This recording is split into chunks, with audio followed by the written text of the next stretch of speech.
What are you doing? Sticking your ringo finger? Yes, he actually did. Wipe everything down. Nutrition.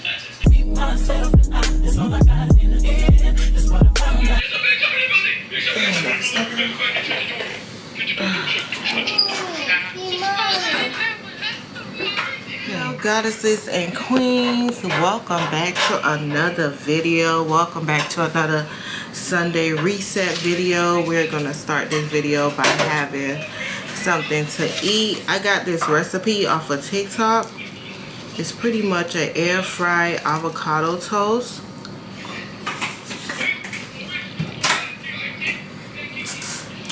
And it's not bad at all.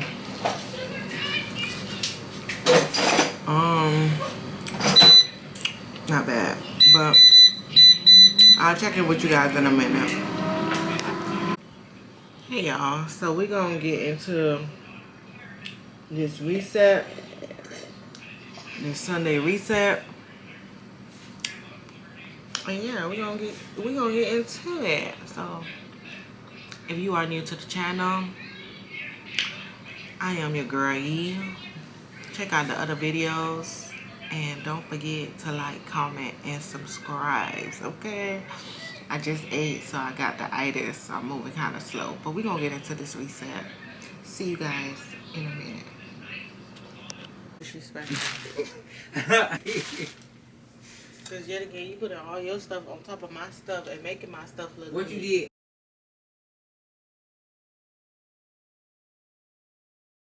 Opening doors.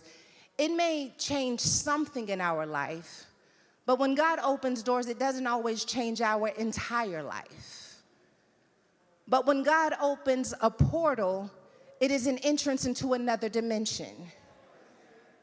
Those of you who are fans of sci-fi understand that there are moments in science fiction when you're no longer in the same universe that you were once occupying because you entered a portal that gained you access to another dimension. And it is not often that God opens portals. These are moments that happen ever so often in our lives. As a matter of fact, most of us in the room have lived long enough to recognize that that just wasn't a phone call, that wasn't just a meeting, that when I met that person, God opened a portal. When I came to that church, God opened a portal. When I received that word, it was a portal. It was meant to take me into another dimension. There are some people in this room who don't even think the way they once thought, not because they just changed their mind on their own, but because they received one revelation, and that one revelation was actually a portal that opened them up to a new way of being, a new way of thinking, a new possibility for what could happen for them and their family. Sometimes God opens doors, but most of the time when our lives are radically changed, he opens up portals. When Jesus was walking through and he walked by and saw a young man and said, "Hey, I'll make you fishers of men if you follow me," they thought that they were just meeting a man. They had no idea that they had been introduced to a portal.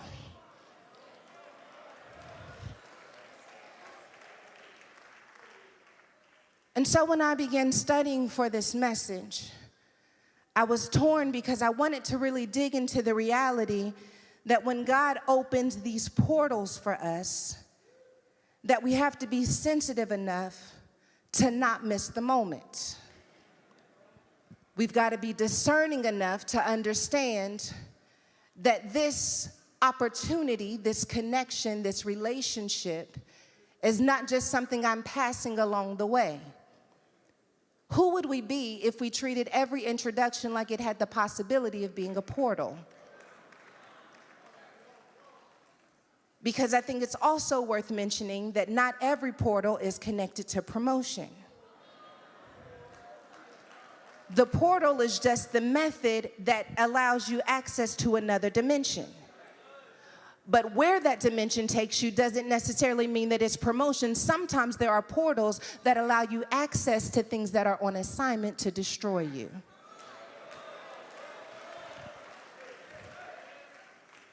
That's why it wasn't just a heartbreak. It was a portal that gave you an awareness about darkness and destruction that you were never meant to have access to. That's why I'm careful about, y'all watch some scary movies if you want to, that's not for me. That's not for me. You talk about my faith, you talk about my salvation, you do what you need to do, but I don't play with the devil because, listen, I don't know what I'm getting access to. I don't know. You get to chanting something, now I got to speak in tongues in the movie theater and ruin the movie for everybody because I don't play with them portals. I don't know where this is taking me. I can't trust everything I am exposed to because I recognize that some of these things are portals, and you came to be entertained and now you're leaving afflicted because you didn't allow yourself access to something that was meant to take you into another dimension. There are some things you were exposed to that you should have never been exposed to, but because you were connected to somebody who you didn't realize was a portal in disguise, now you're dealing with their devils and their demons because you're in a dimension that you were never supposed to be in. I don't know about you, but I got careful over my circle when I started realizing I wasn't just fighting my depression, I was fighting their depression, and now I'm in this mess with you because I allowed you to be my portal.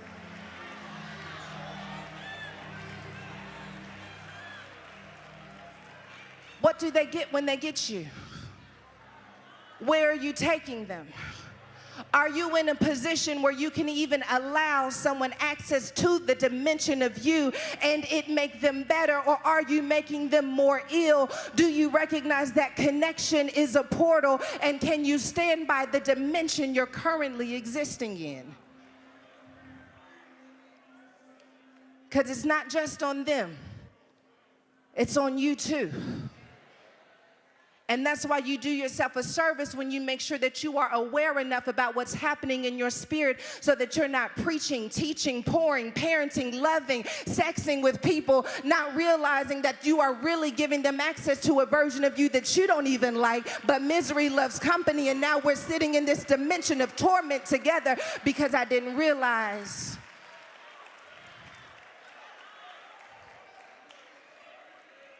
that this was a portal. Something to be said about us recognizing the power of connection, the power of opportunity to not just meet us, but to move us. When is the last time we took inventory of what is happening in our life and who was in our lives and asked ourselves, where are you taking me? Because your purpose only works in a certain dimension. Oh, Jesus, help me. Some of us fall for this belief that if I am anointed anywhere. Oh God, this wasn't even in my notes. But your anointing is assigned to a dimension. I'll give you an example. There are some people, not people you know, not people in this room, who justify what they do by saying, well, Jesus sat with sinners and drunks and everybody else. Yeah, but you have a drinking problem, and he was anointed to be in that dimension, and you are not. You are not witnessing at the strip club, baby. You are not anointed for that dimension. And don't fool with the anointing and dilute it by making the anointing fit your lifestyle instead of changing your lifestyle to fit the anointing.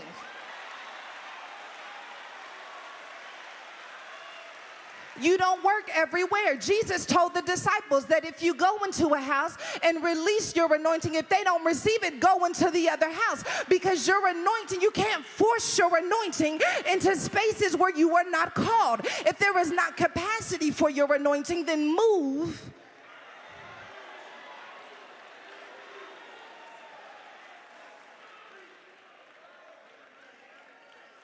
into a dimension where your anointing can align with the mission that God has assigned on your life. Don't cast your pearls amongst swines. You got the right pearls, but the wrong audience.